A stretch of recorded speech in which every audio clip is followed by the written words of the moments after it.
You know, I think back at my mom, who had no direction, and the only thing she knew what to do was work harder and take on more jobs. It inspired me to create tools to get other people to take action and change their lives. What's worse about being broke is the feeling that there is no change, that there is no future, that there is no hope. You know, so many people want a better life. They don't want to live in a crappy house. They don't want to stress about the bills every week. But no one ever gave them the direction to follow. And that's always been my inspiration. If I could give someone the tool and they can run with it and change their life, then I did my job. You know, there's an old saying that says, be careful when you meet your heroes. And I have to tell you, as I got more successful, that happened to me.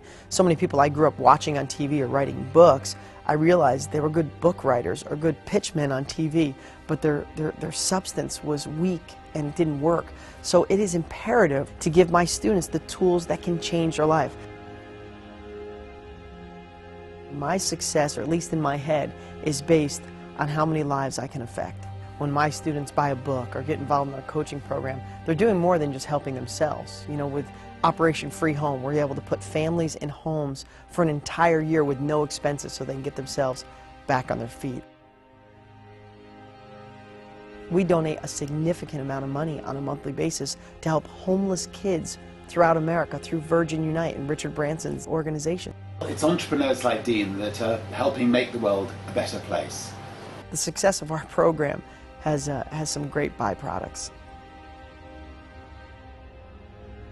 The country's going through a difficult time right now, and to be a part of helping people turn themselves around. You know, I don't do it all. I provide the wisdom and the confidence and the capabilities to get people started.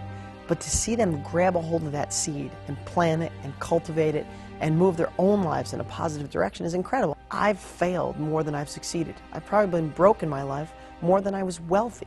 So I'm not some guy sitting up on the hill telling you how great life is after inheriting money. I've been through all those ups and downs, and I know if people just follow what I tell them, they get the results they're looking for. Listen, I am naive enough to think that I can do my part in helping change the world. And if that's a bad thing, then so be it. The question is, who's coming with me?